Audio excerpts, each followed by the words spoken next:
ang daing pulis sa palasyo ng mga ahas at ng mga Magna Carta. When you say Magna Carta, protection yun eh. Pero kuha nyo naman ang ibig sabihin, no? Palasyo ng mga magnanakaw. When you say Magna Carta for students, Magna Carta for teachers, protection yon para sa mga estudyante or sa teachers. Pero dito, ang ibig sabihin natin ng Magna Carta, alam nyo na, mga mangangamkam, ha? Gumagamit lang ako ng mga ganyan, mga code name thingy. Bakit nga ba ang daing pulis? Hindi lang pulis, ang daing barikada. Okay? Mga razor wires, mga kababayan, hindi basta-basta barbed wire ha. Matatalas yan, malalaslas ang balat mo pag napadikit ka dyan. Kaya hindi ka lalong mangangahas, no? Na lumusob sa palasyo ng mga ahas, kahit na galit na ang mga Pilipino dahil pinagnanakaw lang ang ating pera. Ngayon, wala naman ako nababalitaan, mga kababayan, na may ino-organize na rally ang mga DDS. Pero allegedly, kaya po may mga barikada ngayon dyan sa palasyo ng mga ahas ay baka na-overdose na singiwi. Baka nangisay na, kung hindi man, na-ospital na naman at baka nanganganib na ang buhay. Mga kababayan, hindi tayo dapat pumayag yan. Kasi, parang ganyan din yung ginawa ng pamilya nila noon, di ba? May sarili na nga ospital, nagkaroon na nga ng parang nagtayo sila ng parang ospital sa loob mismo ng palasyo dahil hindi makalabas noon si Senyor. Di ba? Doon na siya dinidextrose, doon na siya inooperahan at kung ano-ano pa man. May sariling doctor doon, may clinic, may nurse, di ba? May pagamutan sa loob ng palasyo ng mga ahas kasi at the same age of Ngiwi ngayon, 68 years old noon si Senyor, 68 yata ngayon si Ngiwi, or magsi-68 ngayong September, ay bumibigay na yung health noong Marcos Sr. Ang sabi nga po pala nila, mga kababayan, yung si Marcos Sr., di ba parang dinadialysis daw yun, tapos may lupus, tapos parang yung kidney raw niya ay sira na, yung senior, yung tatay. At ang pautot pa, itong si Marcos Jr. ay nag-donate ng kanyang isang kidney sa kanyang tatay. So parang ang dating ay ulirang anak itong si Jr. Pero ang nakakapagtaka, bakit itong si Jr. ay abusado naman sa katawan kung nag-iisa na lang ang kanyang kidney? Bakit allegedly nagpupulvuro ito, matakaw sa concert, matakaw sa laklakan, matakaw sa bisyo? So, inaabuso niya ang katawan niya, iisa na lang ang kidney niya kung totoong nag-donate siya sa tatay niya. Tapos ang alam ko, mga kababayan, yung doktor na nag-opera, mukhang nagurgur pa nga yata or ginurgur para hindi makapag-testify na, ay, iba naman yung donor noon, hindi ang anak na yan. Parang wala namang sugat sa tiyan yung junior na yan eh. Parang wala namang bakas ng operation na tinanggal ang kidney niya, abusado sa health. Well, despite po, no, kung kumpleto man ang kidney niya or hindi, mukhang bumibigay na ang katawan, no? Namamaga na nga yung mga pockets ng bitukan niya, diverticulitis, hindi ko alam, baka talsikan doon yung mga botete or mga, esperma. Baka yung kay Mr. Tubig na mga sabaw at kung kani-kanino pang sabaw ng saging ay nag-shoot na lahat doon sa kanyang tinae. Baka yun ang dahilan. Kaya, di ba? Kaya ang kanyang tinae ay namamaga, nagdudugo, nagtalsika na ang lahat ng mga katas ng lumipas sinta doon, mga alit kuya. Nagpapabembang daw yan siya sa duets eh. Sabi ni Dean Chase at saka ni Mr. Tubig, di ba? Nakaapat nga raw na putok si Mr. Tubig dyan eh. Ayaw pang tantanan yung kanyang banana. Talagang binabayo pa ng lusong, binabayo pa ng ano ba yan? Anong tawag siya? Pambayo nga ni, mga atit kuya? O, binabayo pa ng bongga yung lusong ni Ngiwi. O, di na maga ngayon ang bituka mo. Mira mo yun? Leader ng isang naghihirap na nasyon, may asawa at may anak, tapos nagpapabembang sa buli. Ano yun? Pukla pa lang yawa, hindi lang pukla, nyodik pa. Makati pa ang kamay at paa. Ay, okay lang ina ang kamalasan natin. Well, mukhang ginagabaan. Bakit ang daing pulis ngayon dyan at saka ang daing barikada? Sabi nga po, parang may third force daw na susugod. So sabi ko, third force? So sino yung first force? Sino yung second force? And then there's third force. So ang aking iniisip dyan, mga kababayan, ay bakit may pa-off shoulder tayo ng ganyan? Naghahanap ba tayo ng pag-ibig? Dali lang. So, sabi ko, bakit may third force? So if the first force is the taong bayan, sino ang second force? Maybe yung first force ng gustong lumusob, 'no? Yung mga kumbaga mga ano 'to, mga kritiko ni Ngiwi. Baka yung first force or yung mga 'di ba, gusto siyang matanggal na ay mga DDS. Kahit hindi DDS, basta taong bayan na imbyer na kay Ngiwi. So sino yung second force? Mga Pinklawan? Eh, hindi nga sila sumisigaw ng ano ng Marcos resign. Hindi kaya ang second force ay men in uniform, both retired and kahit yung mga nasa posisyon pa. Yeah. Yung tipong mga mahal si Tatay Digong na mga military and uniform personnel, right? Army, Navy, Air Force, PNP, right? Yeah, kung sino pa man. Yung third force ba, ito yung force ni Gibo? Kasi may mga gahama na gustong magkudeta, mga ate at kuya. Yung tipong gusto lang nilang agawin ang power kay Ngiwi. It could be Gibo. Si Browner parang lampa yung sa AFP. Si Browner hindi Sino ba sa ano ngayon? Si Marbil ba yung sa PNP ngayon? Marbil? Yung parang akla yun si Marbil, no? Yung parang bekla yun siya, no? Nauutal din yun siya, no? I think it's Gibo. Baka meron talagang gustong magkudeta laban kay Ngiwi, mga gustong Tomb Raider sa kanya. Pero syempre, palusot pa rin ang palasyo, no? Pupunta natin yung palusot nila mamaya. Meanwhile, tingnan natin yung mga posts patungkol dito sa mga napakaraming pulis. Well, ang palusot lang naman nila mga kababayan, parang exercise lang naman daw to paghahanda ika. Bago ko makalimutan. Ito po yung post kasi na yan Nararamdaman ko na kung balikatan exercise man to, if not balikatan, maybe drill, no? Parang drill sa pala, yan, dami talaga, May mga bags. I don't know what these are, but maybe mga first aid kit ng mga police. Tingnan nyo to, hindi to basta-basta yung barbed wire or yung kung ano mang fence na parang tusok-tusok. Ito ay razor, matatalas to, yung mga spike na yan. Matatalas yan, hiwa ang balat mo dyan, no? Sabi ko nga, ba't sila nakapag-construct agad ng ganito noong September nung nakaraang taon dahil lang napakaraming rally. Nakapagpagawa agad sila ng ganito, nakapag-produce agad sila ng pambarikada, pangharang, parang walang maglakas loob na sumugod sa palasyo ng mga ahas. Samantalang ang flood control, walang bakal. Dami palang bakal, ang ganda-ganda pa. Las-las ang balat mo dito mga kababayan, mangingilag ka talagang lumagpas kung nakaharang yan sa gate ng lahat ng lagusan ng Malacanang. Ayan ang mga pulis nandyan din. Ang tataas pa ng mga wire, ang tataas ng pagkaka-install. So bakit may ganyan? Kudetami daw ang plano sa ito, kudetami daw ang plano so civil military junta can take over. Mukhang may kudeta nga mga kuya. Napapraning lang si Ngiwi? Napapraning lang si Butod? Napapraning lang ang powers that be? The triumvirate? The evil triumvirate? Tamba, babaeng ahas at Ngiwi? Yan yung silang tatlo Actually, ang paniniwala namin, 4 yan. May matandang babae sa likod ng triumvirate. Meron silang lihim na pakawala sa kampo ng mga Duterte. Yung hugis yung kapatid ng adik na nagkukunwaring kakampi natin, kasabwat nila yan. Hindi lang yan sila triumvirate. Mukhang 4 yan sila. Mukhang 4 kantos sila mga kababayan ng 4 na mga demonyo. Kaya mag-ingat kayo dyan sa kapatid ng adik ha. Magaling mambudol yung animal na yan. Maraming pakawala yan. Maraming hawak na mga vloggers yan ha. Hindi lang vloggers ang hawak niyan, no? Pati politiko. Maraming dyan. Matindi raw yan magpaulan ng anis. Kaya mag-ingat tayo. So ano tong post ni Jay Sonza? Anong nangyayari sa loob ng palasyo ng Malacanang? Bakit biglang ipinag-utos ang marubdob na alerto sa paligid simula pa? Kagabi pa to? What is the going on? Hanggang sa mga oras na to, police guard areas leading to the Malacanang complex in Manila with razor wire has been installed on Sunday.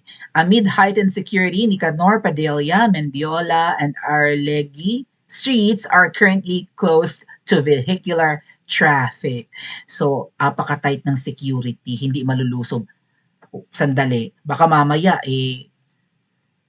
alam niyo mga kababayan, first quarter na.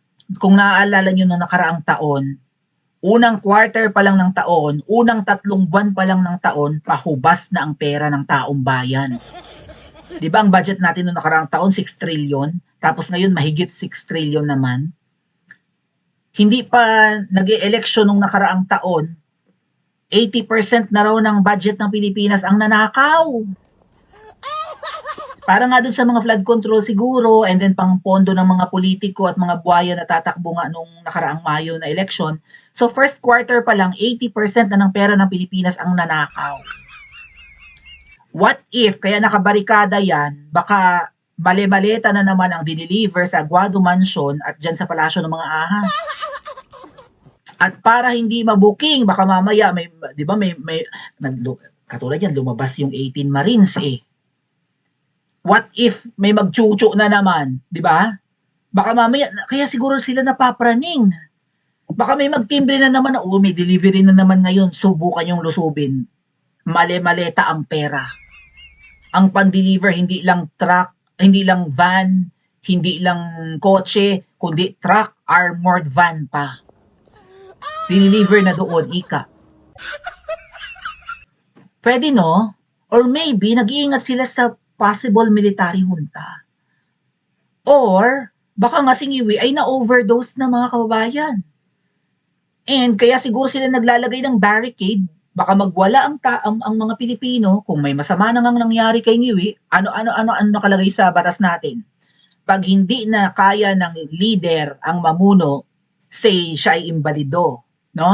Na aksidente, incapable na nga, natigok, nag-resign, ipaubaya na dapat sa vice-presidente ang pamumuno. Vice-presidente dapat ang mag-take over. So kung si Ngiwi ay biglang nahulog sa hagdanan, na-overdose, nangisay, natigok, inatake sa puso, marami nang iniida sa katawan, namamayat na nga, ipapaubaya ba ng angkan ng mga yan kay VP Sara ang pamumuno sa Pilipinas? Papayag ba ang mga Rimulya? Papayag ba ang babaeng ahas, yang butod na malaki ang mata at kulubot ang leeg? Na mag-take over si VP Sara? Papayag ba si Recto at kung sino-sino pang mga cabinet members? Halimbawa lang na may masamang mangyari kay Ngiwi at hindi na niya kayang mamuno. Di ba dapat kay VP Sara na ito take over ang trono? Papayag ba sila? Or kung wala na silang choice at hindi na, hinahanap na ng taong bayan, nasaan si Ngiwi, nasaan ang Pangulo, labas, buwan na ang lumipas, halimbawa man, buwan na ang lumipas, walang lumalabas ng Ngiwi. Syempre magdedemand ang taong bayan. Ba't wala? Kasi Auntie kung todo palusot na lang araw-araw or linggo-linggo, anong gagawin ng mga Pilipino? Lumabas ka, baka mag-rally na sa Mindiola, kaya nagre-ready na sila. Right? Or baka magdesisyon si Ngiwi ng hindi maganda, katulad ng binabanggit ko kanina, nananawagan na si Trump sa kanyang mga kaalyado na magpadala kayo ng mga dito, ng inyong mga ground forces, air force, whatever, magpadala na kayo ng inyong mga kasundaluhan dito, kailangan namin kayo, dahil kailangan naming buksan ang Strait of Hormuz, ayaw buksan ng Iran, ba't hindi mo kaya, Trump? Nananawagan si Trump ngayon, even sa Europe, ng kanyang mga allies na magpadala doon ng mga barko at pandigma, no? Kailangan daw nilang buksan ang Strait of Hormuz. Ay ayaw ng Iran buksan. Walang magawa si Trump, humihingi na ng saklolo. Baka mamaya itong Ngiwi mag-decide. Padala tayo ng ating mga doon, mga sundalo, padala tayo ng ating mga barko. Yung mga nakatenga dining mga gamit na nasa EDCA size, padala na natin. Sumali na tayo sa giyera. Sasali tayo sa giyera? Ba't tayo makikisausaw sa giyera na hindi atin? Porke kaalyado lang natin ng US. Ano tayo, tuta ng US? Isang sutsot ng US, buntot tayo. Diba?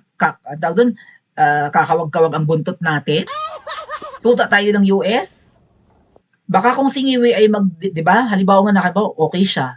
Mag-declare siya na, sasali tayo sa giyera. Sugurin natin ang China. Habang ang China nakatalikod, banata natin. ay magwawala ang taong bayan. Ay, hindi kami papayag, ayaw namin ng giyera, punyeta, wala tayong kaaway, makikipaggiyera ka. Eh baka masugurin siya ng taong bayan. Alin kaya mga kababayan ang dahilan? Right? Eto even si Levi Baligod, ayan may binabanggit siya about third force, yung abogado ng Marines.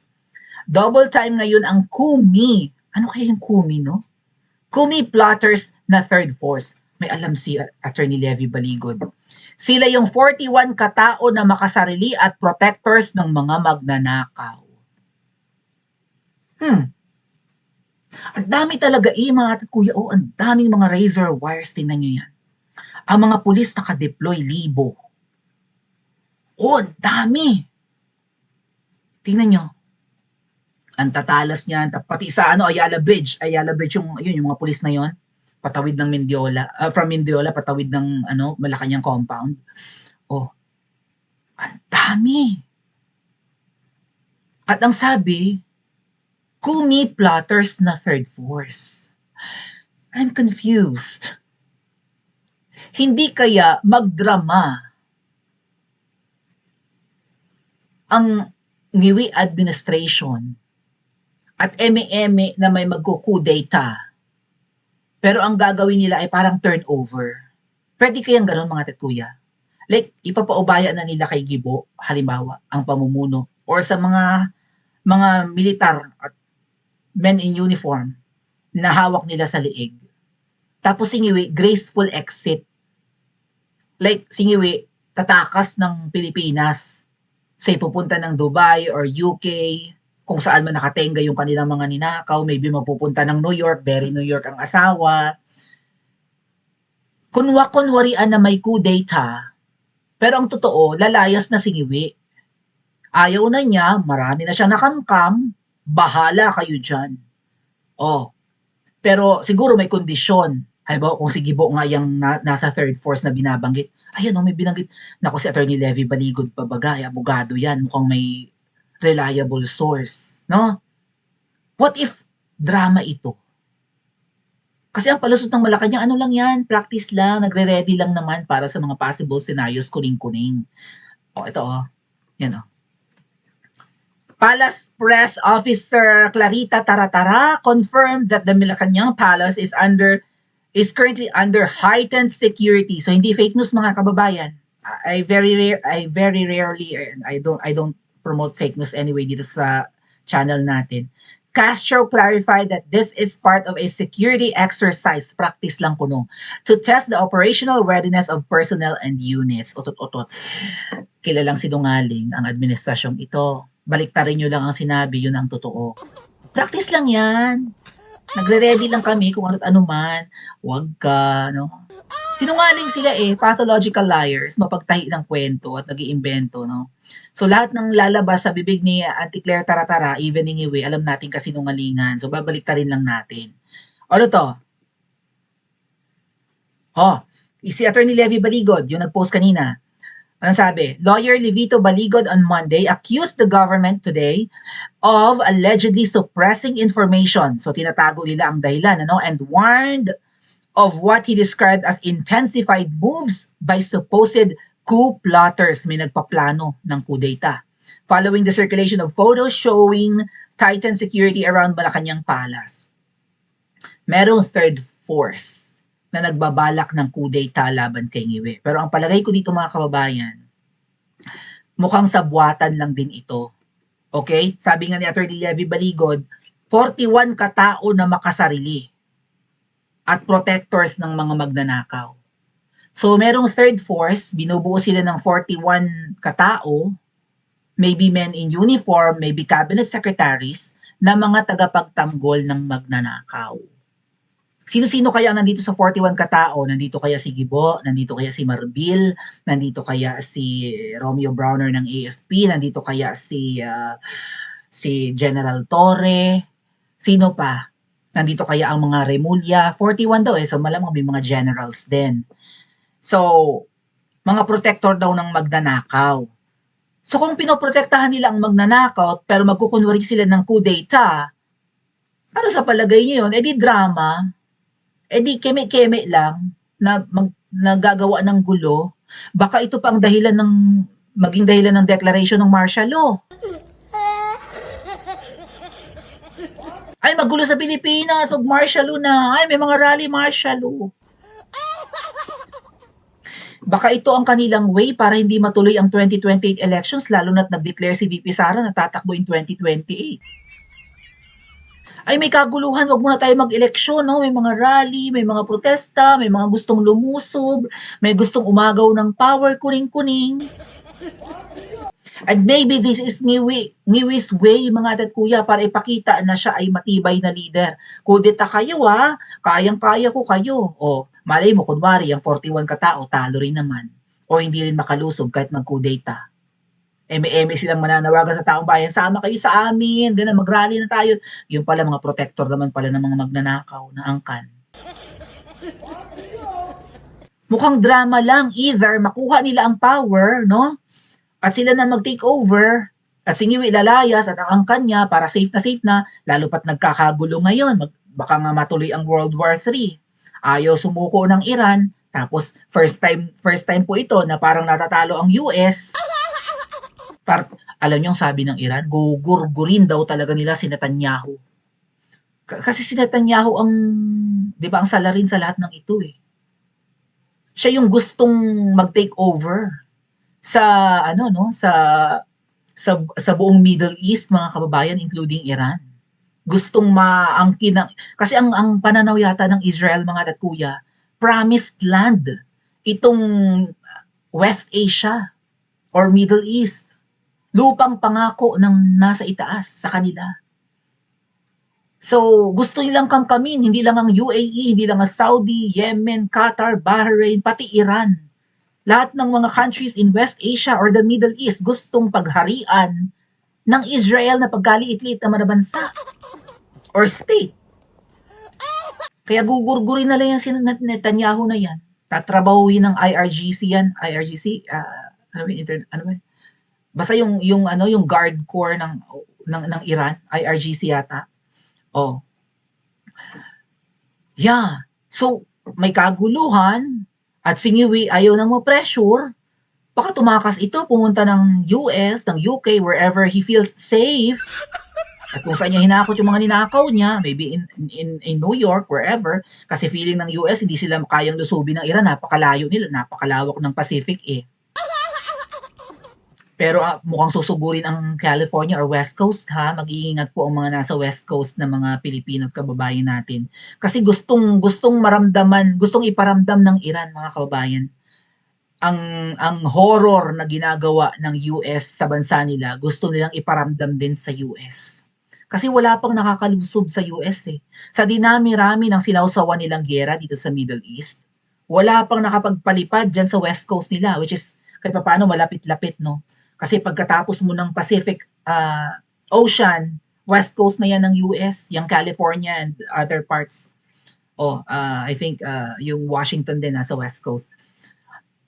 So, parang paghihiganti ang gagawin ng Iran, matinding paghihiganti. Pipilaya nila ng husto ang US. And itong si Ngiwi, no, bilang pagre-ready sa kaguluhan, lalayas ako ng Pilipinas, bahala kayo dyan. Isabak nyo sa giyera ang Pilipinas. Pero ang condition, sige, kunwari nilusob nyo ang palasyo, kayo na ang nag-take over, baka sige po na ang mamumuno ng Pilipinas o kung sino man, isa sa miyembro siguro ng 41 kataong mga protector ni Ngiwi, okay sige kunwari nilusob nyo, nagsucceed kayo, takatakas kami, pero kailangan pumayag kayo sa kagustuhan ni Trump na labanan nyo ang China. Baka nandyan din yung malapad ang ilong sa 41 na yan, yung yung malapad ang ilong, parang si Alan Kay, yung Coast Guard, sa Philippine Coast Guard, sino yun? Nalimutan ko ang pangalan ng linti. So baka ganun, no? Sige, kayo nang mag-take over, ako tinatamad na, go. Marami na ako nakamkam. Pero kapag nakipagyera ang Pilipinas sa China, ay kailangan may komisyon ako. Kasi ganun yung mga kababayan. Ang diskarte ng US, pagsabungin ng dalawang bansa, halimbawa China and Philippines, no? And then ang gagawin ng US, bebentahan tayo ng mga armas. Hindi kumita sila sa armas, hindi naman bibigay yun ng libre sa Pilipinas. Pahingin datong. Okay, magdo-donate sila kunwari. I don't know. May pera sa giyera. At kung aalis si Ngiwi, no? Pero si Ngiwi naman talaga ang may desisyon na isabak tayo sa giyera. Ang galit natin, hindi kay Ngiwi mapupunta. Iisipin natin dito sa 41 katao na may balak ng kudeta. Dito tayo magagalit. Maybe yung mga grupo ni Nagibo yan kung sino-sino pa, ni Remulla kung sino pa. No, ng mga men in uniform na yun, sina Browner, what do you think? Hindi tayo magagalit ng todo kay Ngiwi kasi si Ngiwi kunwari ay tumakas na, tatakot dito sa may balak magkudeta. Binubudol tayo mga ating. Pinatatalon tayong lahat sa patag. We don't know kung anong drama nila. Eme-eme na nagre-ready, baka mamaya magkasabwat naman. O at least, yun ang iniisip ni Attorney Levy Baligod. Pero ang sinabi naman po ni Attorney Rowena Guanzon ay mukha nga raw na overdose yan. Kasi si Tulfo yata yung nauna nagsabi nito eh. Eto sabi raw, my Tweety Bird says Malacanang is now on full alert. Ganon. So, bakit daw? So, totoo yung nagchika kay Ramon Tulfo. May reliable source din siya kahit na paminsan-minsan nagpi-fake news yan. Ayun, umamin na ang palasyo. May may exercise lang, may practice kinemi. Ang sabi ni Rowena Guanzon, may na-overdose. Feeling ko mga kababayan, nga pala, ewan ko na share ko sa inyo noong nakaraang live natin. Isa raw sa purpose kung bakit pumunta ang mag-asawang bangag sa New York ay hindi lang tungkol doon sa UN assembly patungkol sa mga kababaihan, 'di ba? Si Ngiwi umattend, no, na tumulo ang sipon. Pumunta raw si Ngiwi para kausapin ang isang bangko ng tatay ni Ngiwi ng kanyang mga frozen assets. Isa sa dahilan ng pagpunta ni Ngiwi ng New York ay para kausapin yung may-ari ng bangko na yun na nagtatabi ng frozen assets ng tatay ni Ngiwi. So baka may na-defrost na naman. And then of course ngayon masama nga yung pakiramdam ni Ngiwi, di ba? Namamaga ang bitoka, may sakit sa puso or whatever. So, hindi na advisable kay Ngiwi ang magstay ng Pilipinas. Maybe he'll go to Singapore. Maganda ang medical, ng Singapore service. Either pumunta ng Singapore or pumunta ng New York, di ba? Hindi pa tapos yung kanyang pagde-defrost ng mga ninakaw ng magulang. Plus, hindi pa siya tapos maghakot. So, baka yun ang dahilan, mga ate at kuya. Right? Bukod sa health reasons, mukhang ang mga kinakamkam ay kailangan ng itakas or kailangan ng i-defrost kung yung mga dating kinamkam pang aasikasuhin. So napakaraming dahilan ni Ngiwi para bumalik ng anemika or umalis ng Pilipinas. What do you think? Na-overdose ba si Ngiwi? Or natatakot na baka magkaroon ng kudeta? Or may sabwatang nangyayari? Or magpapagamot? Or mag-defrost ng ninakaw ng magulang? Or magbibitbit ng mga ninakaw, or tinatamad ng or napapraning na rin at ang mga adik ay praning. Ano kaya ang dahilan mga kababayan? Bakit in full alert ngayon ang palasyo ng mga ahas? Pa-comment po sa comment section na panoorin ng iba pang mga video.